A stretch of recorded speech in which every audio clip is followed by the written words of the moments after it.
Loneliness is pervasive in our culture, and so many of us don't understand why. They go through life surrounded by people, yet feeling alone. Time spent with their loved ones leaves them feeling more lonely instead of filling that need for connection that each of us inherently has. If this sounds like you, know that you're not alone. Learning to connect is a skill and it requires vulnerability. But when you figure it out, loneliness won't have a place in your life anymore.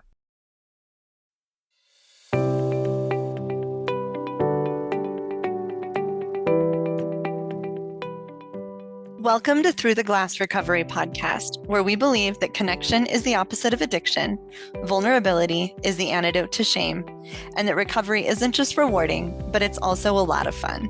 We're your hosts, Julie and Steve. Listen as we get together with friends to shed light on the hard things, talk about the other side of addiction, and how we create a life so full there's no space left for alcohol. We want to wish everyone a Merry Christmas. We know that looks different for everyone. The season can be a challenge in many ways. But we hope that your hearts are full and that you can find peace wherever you may be in your journey today. Well, hello, everybody, and welcome. It's good to see you guys. We are one short here tonight, but I think we're going to hang just fine with these two. So both of them are returning guests. Really excited to have you guys both back. We're going to do introductions as per usual, and I'm going to go ahead and start with Dr. Andrew. How are you? Good, Julie. Thanks to you and Steve for having me back. I am Dr. Andrew. I'm an emergency physician in New Hampshire. I've been physically sober from problematic substance misuse for almost 6 years now. So I, started my journey thinking that I needed to figure out how not to drink or use drugs, and quickly realized that those weren't the problems. Those were simply problematic solutions to some upstream thinking breakdowns and corresponding emotional states. And so if you talk to me, you'll hear a lot about what I speak to as emotional sobriety and really understanding my thinking patterns and how they give rise to emotional patterns and how those patterns can lead to certain types of behaviors. So I really focus on behaviors that are progressive and behaviors that will offer love and connection and help provide resolution and not dissolution. So Absolutely. Really cool. Yeah, I think your whole philosophy is so aligned with what we do here on this podcast. It's just really nice to have you back and love what you do. And then also we have Travis back. How are you? I'm well. Thanks, Julie, and thanks, Steve, as well for having me. I'm glad to be back. Stoked to be here. My name is Travis. I'm a recovery coach professional facilitator for the Connecticut Community for Addiction Recovery, also widely known as CCAR. I am a very lucky person that I get to train recovery coaches every day for a living. Life is beautiful. It's taken me to a beautiful place. I identify as a person in mental health recovery, and really what that means to me is my recovery has been mental health based. It's been about 7 years since I made a choice to heal, and I really identify with the recovery principles that we teach to our participants in all of our trainings, and it's just I naturally fell into it. And I naturally fell into this meeting here. So that's who I am, and thanks for having me, guys. Thanks for being here. Thanks so much for being here. So yeah, we met Travis when Steve and I took recovery coach training almost a year ago. And I feel like Dr. Andrew and Travis are so much aligned with the emotional wellness and mental health recovery stuff. I'm just excited that you guys are here together. I feel like this is going to be an amazing conversation. In the same space, right? Yeah. Yeah, it's the universe just aligns and it brings the right people together on this podcast every single time. So I'm super excited about this. So for our topic today, as we start healing ourselves and moving through recovery, it becomes apparent for many of us that we have to start shedding the friendships that we held on to for years that were actually causing a lot of problems in our lives. The result is that for a lot of people, recovery can feel really lonely. And I don't think that stops in early recovery. I think there are just seasons of life that tend to feel lonely. So, how has loneliness shown up in your life? And how have you learned to cope with it? What can you share with our listeners? You guys are welcome to have at it. Anybody can start. I'll take a stab. When I first read this, and I'm actually going to, if you're okay with it, I'm going to speak to the first part of what you were reading. It really had to do with the friendships or connections that I had when I got well. And what I realized early on is that a lot of those connections were enabling connections. Individuals in my life who I had basically used to help keep me sick. And what I've also identified early on is that some of those people needed me sick. Some of those people needed me sick so that they could access what they needed to, which was maybe a rescuing phenomenon or whatnot. And so it was this codependence of sickness that was going on. And so my first couple of months of physical sobriety, I really had to start looking at my behaviors and my connections and sparse out the ones that were, like, I like to look at it as adaptive or maladaptive, problematic relationships and those that might help me heal. And so I had a few relationships that actually dissolved. That was tough. It was tough for both of us, but it was necessary. It was necessary for me to get well. And once I got well, what was fascinating is this concept of loneliness wasn't there. It's once I got well, I started attracting individuals that were like-minded and kind of developed my own tribe, so to speak.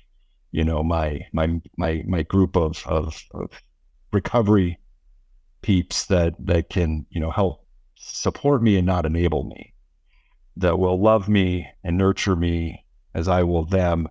And we will still do it in a manner that we're all growing and we're not keeping each other sick. So, when I read your statement, I was thinking, geez, loneliness. My loneliness was in the dark days of my obsession and my substance misuse, and my loneliness was in the space that I had when I was younger, when I wasn't drinking alcoholically, but I was living into my thinking patterns of not good enough and all the other, upstream mental health stuff. It was really the fuel for the fire that became a pretty problematic substance disorder down the line. So, that was lonely.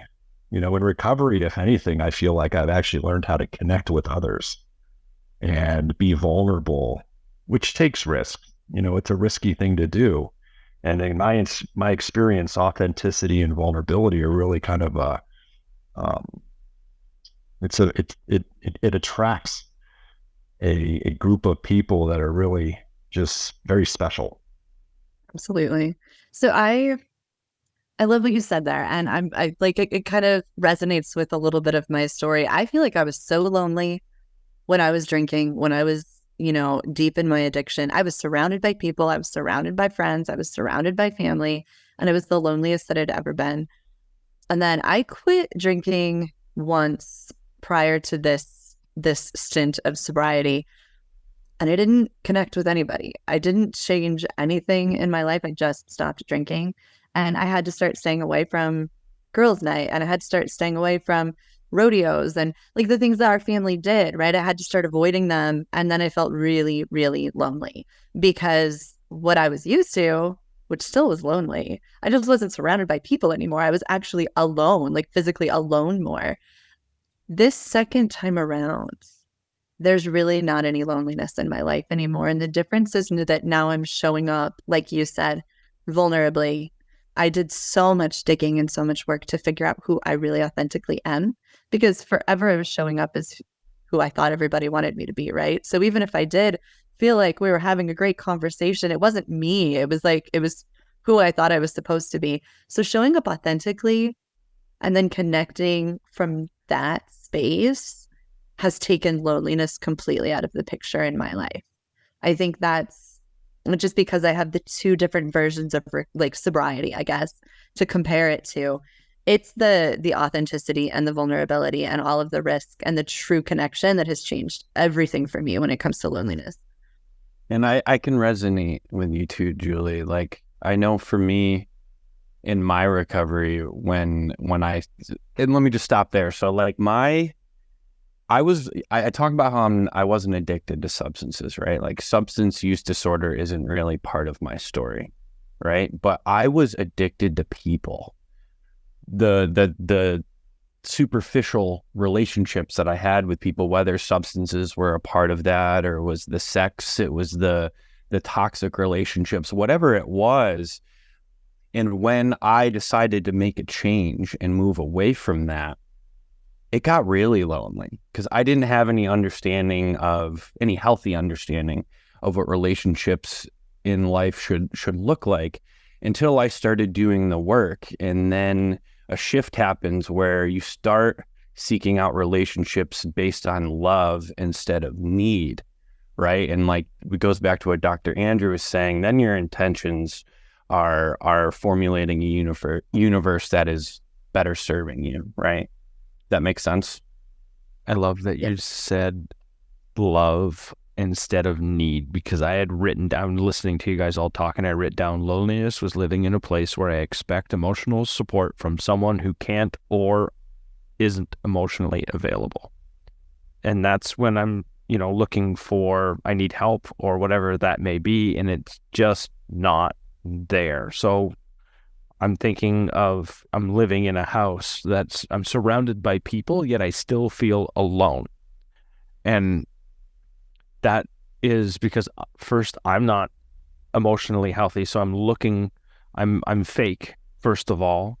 So I'm not acting authentically. So anything that I'm getting in return isn't authentic, is reinforcing a false narrative that I'm showing someone else. So I'm essentially lying to myself. So that alone leaves me feeling lonely. And then if I'm giving that to everyone else, I'm receiving that.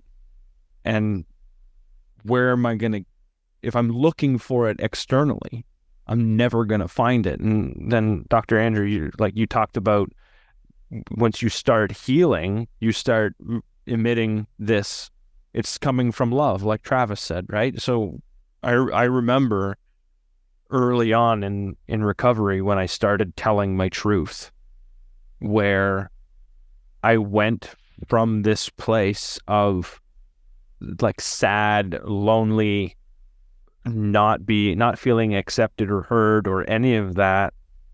And then love showed up, and it was from other people in the recovery community. And it was like, we've been there.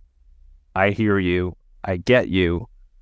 And that's where I started learning, like, that's what love was again.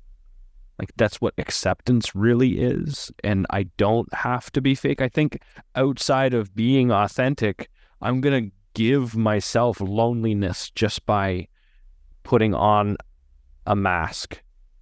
And I still do that to this day, not near as often as I did before sometimes. And I do it to keep myself comfortable because I'm going to avoid an uncomfortable situation.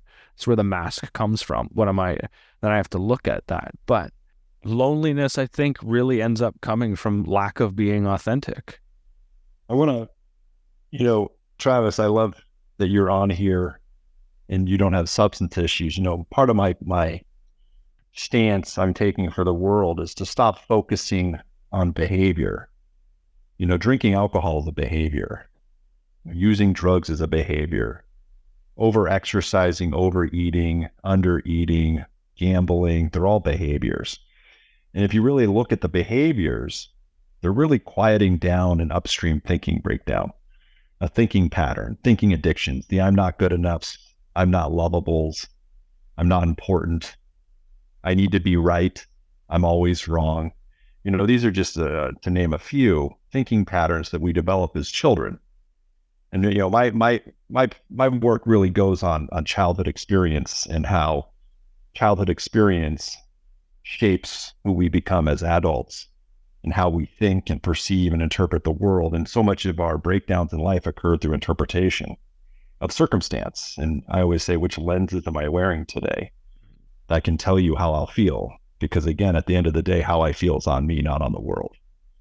I interpret the world. So I really love that you're here having these conversations on a recovery mind frame, and let's just get rid of this delineation between substances and mental health. Like, it's all mental health, right? Like, all of this is upstream thinking and emotional patterns.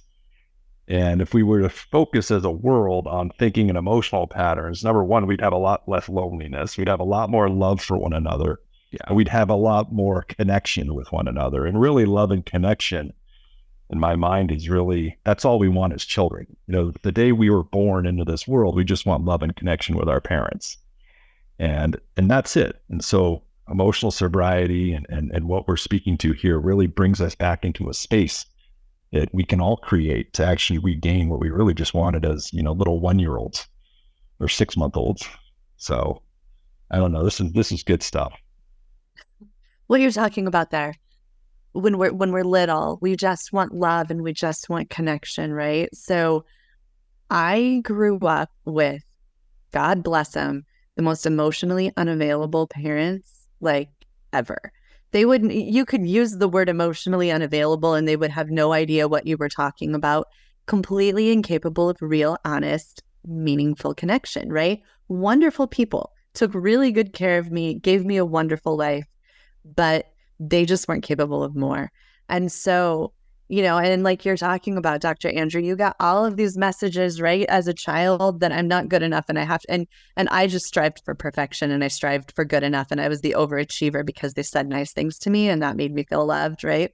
I'm sure that probably sounds familiar to a lot of people, but then you carry that into adulthood, and I'm surrounded by people who are emotionally unavailable and I don't even know any different because that's all I've ever experienced, right? So my husband, emotionally unavailable. My best friend, emotionally unavailable. I'm like, that's all I'm surrounded by everywhere. So it's no wonder I felt lonely like my whole life. I never felt seen. I never felt accepted.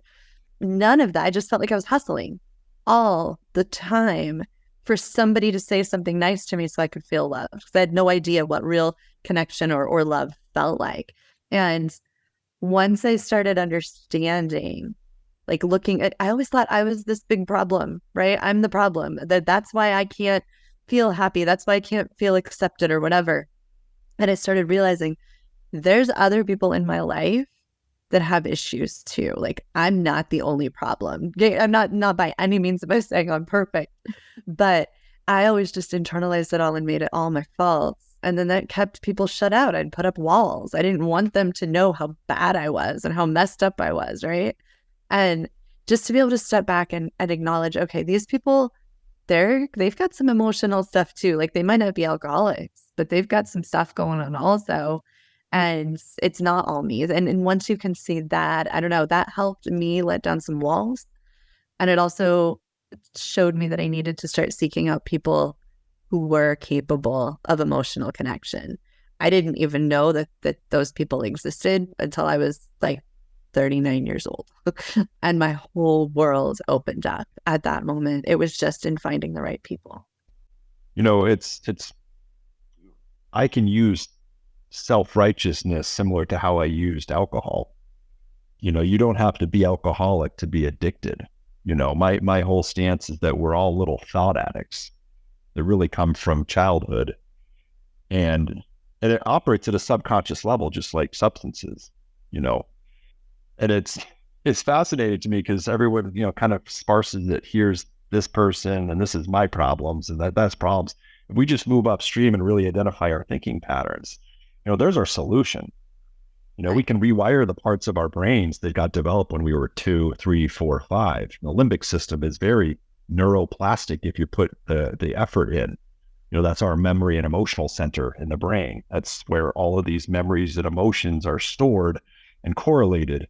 And as a result of doing the work that we do on a day-to-day, sometimes for me, a minute-to-minute basis, I've rewired that portion of my brain that wants to keep me thinking I'm not good enough or I didn't do it right. And it doesn't mean that I don't every once in a while get that feeling. I absolutely get that feeling, but nothing like it used to. And quite honestly, I spend more time laughing at myself today. And you could talk to my colleagues at work and they're like, oh, you did it again. Yes, he did. It's like, okay. But I'll tell you, I have a solution to a lot of the pain A lot of the pain that you're seeing on a minute-to-minute basis in the United States, the world right now, I've got the solution. Emotional sobriety, that's it. That's the solution. Right. You just can't force anybody else to do it. That's the hard part. There's people in my life that I'm like, I just want a meaningful connection with you, but I can't go back and do the work for them. And sometimes that's just maddening, right? Urgency. Those of us in recovery from substances, we had urgency. We were going to die.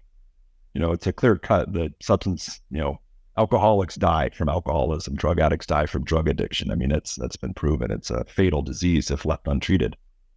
If you live life simply being self-righteous or victim oriented, you're not necessarily going to die from that. You'll just live disconnected and wonder why the world doesn't want to connect with you. And it's, you can live your whole life that way, and we see it all the time.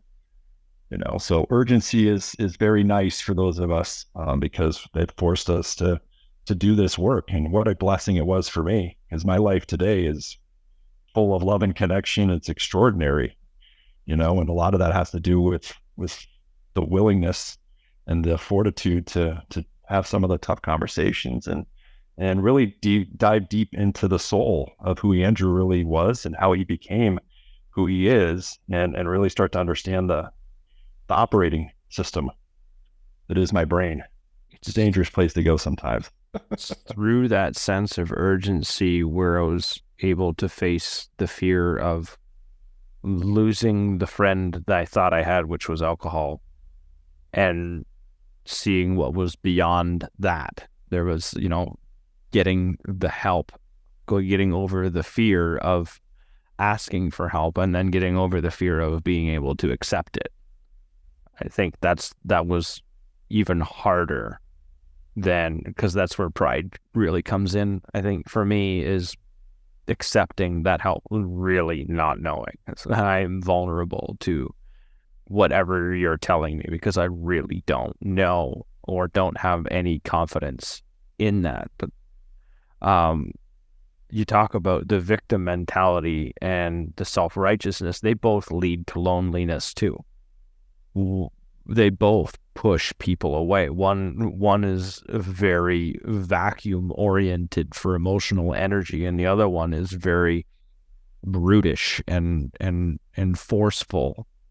Both are ways to protect yourself from the outside world that actually harm us. I know for me, I think that there is a lot of power in the idea of surrender and opening up with vulnerability, opening up yourself to the possibility that you have to grieve the loss of the person that you were. Yeah. Right. Like from early childhood. And I love that Dr. Andrew talked about how these things come from early childhood. And I know just for me, like I was this little kid who, like you, Julie, God bless both of my parents.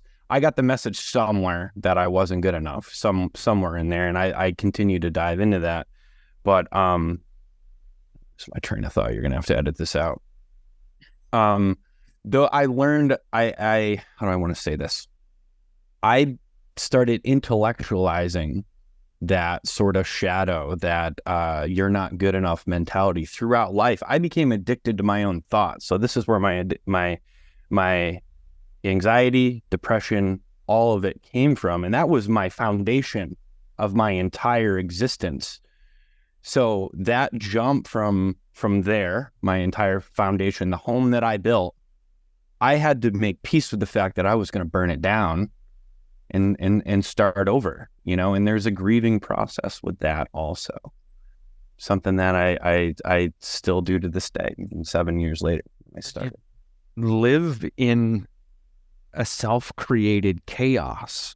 And if you're a victim of it, then it's the world's created chaos that has put me in this position. Either way, I'm left alone. I'm left feeling alone. And to get out of that, everyone's vulnerability, like telling, as scary as it freaking is, telling the truth and telling, and I wrote this down not too long ago. If I tell you a lie, then I'm lying to myself.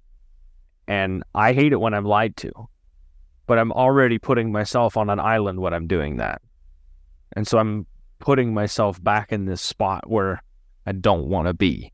And if anything now, after being in this journey for this long, when I lie, I get no enjoyment out of it at all. It literally, there's a pain there now, and it hurts, and because I can feel the abandonment of myself in it. Oh, for sure. Yeah. I do. So I think Steve was the one who talked about masks, right? And putting on all these masks and trying to be somebody that you're not. And I've worked so hard to shed those. And it's taken so much work and so much courage and so much reflection and all of that to shed those. I'll walk into certain situations and like I can feel myself, starting to hype up and pretend to be somebody I'm not. I'll get nervous. I'll walk into like a meeting, and I feel like everybody's better than me or more important than me. And I can feel myself start to like put on the mask and start talking differently and acting differently. And it's so uncomfortable now. Like that used to be natural for me. I was a chameleon, right? And depending on what situation I was in, I could be exactly what they needed me to be. And it felt natural. Now it feels so unnatural. It's like, it's uncomfortable. Like my chest gets tight and my skin feels all crawly because I hate being somebody that I'm not now, and again, that all goes back to loneliness, and that if we're not ourselves, we're never going to get rid of the loneliness. We're never going to connect. But yeah, it's funny how hard I worked for that. And now it's so uncomfortable when I can feel it happening. I have to say it's extremely refreshing to have individuals that are speaking to all these thinking addictions. I love that, Travis. That's the stance I'm taking for the world. That we're all little thought addicts. And, Julie, speaking to your physiology that you feel, really becoming, one of the greatest gifts of emotional sobriety and the stuff, the work that I do is knowing, I call it like the trigger phenomenon, is that I can feel, these thinking breakdowns, these thinking patterns, I don't even know I'm doing it until I feel it first. And so really, we talk about mindfulness and recovery, mindfulness and understanding our physiology and what our bodies are actually telling us. My fight or flight response, my sympathetic nervous system will tell me, before I even access the thought that I'm in a situation, like you're saying, you're in a meeting and you're about to do X and Y, and you start to feel that feeling like that little, to me, that's the little signal that goes off. And what I get to do with that today is I don't react the way I used to. A lot of this is response. It's calculated. It involves the front part of the brain, which allows me to think through complex situations. My reactive circuit's really helpful if I'm getting chased by a bear, but there's not a lot of bears, although I do live in New Hampshire. So every once in a while you wonder, so the cavemen in me, they definitely benefited more from the reactive circuit than I do. And yet, my ability to feel that feeling and know that I'm accessing the thinking pattern so that I can actually make a real calculated decision or choice. I like the word choice, is so much healthier for this guy today, and it's allowed me to connect with others and communicate in a manner that brings about connection with others. In the older days, in my sick days, I was communicating a manner where people didn't want to be around me. And today, I feel like what this work has done for me is that it's allowed me to communicate in a manner that brings people together and kind of affects changes that are healthy for the group and the individual. So self and other, which is kind of a win-win. If I can create space for others to get well and I get well, geez, that's perfect. And I think about this with my family. Julie, you talk about your husband, my wife does this work with me. She's not a substance misuser, but she does this work with me. I've got 2 teenagers in the house that are doing this work at a sometimes subconscious level, but they're doing it. You hear it. And, you see a 16-year-old girl go through a conflict at school in an emotionally sober mind frame. And it's like, wow. And there it is. And I'm going to say one more thing about our parents. Most of this comes from childhood. And the reality is like my parents were loving me when they said I could do better, and that was a hard pill for me to swallow, because for many years I anchored on that victim kind of mentality that I was wronged because my parents were too tough on me. My parents loved me the way they were loved. And when I started to look at it through those lenses, I was like, wow. And now I actually, to be honestly, you talk about your parents, Julie, I have empathy for my parents, when I hear that they don't know how to connect emotionally. And then actually, I want to say, how can I create space to help you connect with mom? So, and again, it's me giving answers or telling them how to do it, but it's fascinating. So, yeah, no, I'm with you on that. And I think that can go one of two ways, right? I could blame them and I could be upset and I could be like, look what happened to me. But we all show up and do the best we can with what we have, right? And as long as we recognize that in our parents, I mean, I absolutely have compassion and empathy for where my parents, were and how they grew up and everything. But yeah, no, I agree with you. And I have a 16-year-old daughter also. So I'm on the same roller coaster that you're on. But yeah, it's interesting. There are days where I'm like, look how much she has learned from my journey. There are other days where I'm like, she's obviously not learned a thing. But, it depends on the day. But no, I mean, that's amazing that we're able to hopefully affect positive change even in the generations coming up. Maybe they want to experience all of this stuff the way that we have. Nature and nurture. When I started this journey, I really thought everything was genetic. And as I've evolved in my own recovery, I've seen what nurture, how we raise our children, what they're exposed to, what we were raised like, is such a huge predictor of certain behaviors in the future, problematic ones, adaptive ones, however you want to look at it. And so this is where the generational curse can be severed, by us being emotionally well and available. And as I like to say, emotionally sober. Now I can create the next generation of emotionally sober, and they can then go ahead and continue that. So the paradigm has shifted, and it's no longer about, what it was like in the past. It's like, what does the future look like? How bright is it going to be? Because it's already looking pretty awesome. This is so refreshing, you guys. This makes my heart swell. I'm very grateful to be here. It's like you guys. I go through a similar process where I was my how do I want to call it? My injured connection with my father was always tough. I always struggled to connect with him, and when we look at it generationally, his father fought in Vietnam, saw a ton of people die, grew up abused as a child. My grandmother grew up very poor in the segregated South. He didn't really have a chance to be an emotionally sober, mature parent that maybe I needed. And I had an amazing conversation with one of our coaches at CCAR who had a very similar story with her mother. And she said, everything shifted when I entered recovery because, I found humility, and humility creates space for connection to exist. So what do I do when I'm hurt by my mother? I just love her anyway. I'd be the parent that she needed when she was a child. So I think in the spirit of being better parents for the generations that are coming, right, we can also model that and how we take care of our parents with the things that they didn't learn, right? I think the generational curse can be healed in both directions, personally. It can. A friend of ours says you heal 7 generations by healing yourself. And by necessity, you've come to this place where connection becomes necessary because you start finding who you are and living true to it. And then you find the people that you connect with. And once you find connection, like true, authentic, real connection, you can't go back.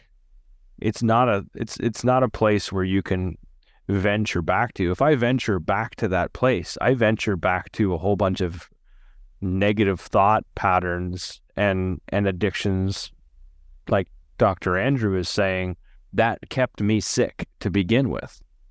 And so I've got to stay here. And I love that you said, like, you can look back at it with compassion now because you've grown a sense of self-worth enough to understand that it's not about you. It's about them. And I am me, and I'm cool with who I am. And with that humility, you can create that space of love because you've found it within. And with that, I think I'm just going to wrap this up. It's basically summed up really good. I think you guys were absolutely amazing. This was phenomenal, guys. You talked about early in recovery or pre-recovery where you had enabling friendships and codependent friendships that really helped you. They were great for you in active addiction because they just fueled your need to get the next drink or whatever that may be, that negative thought pattern. I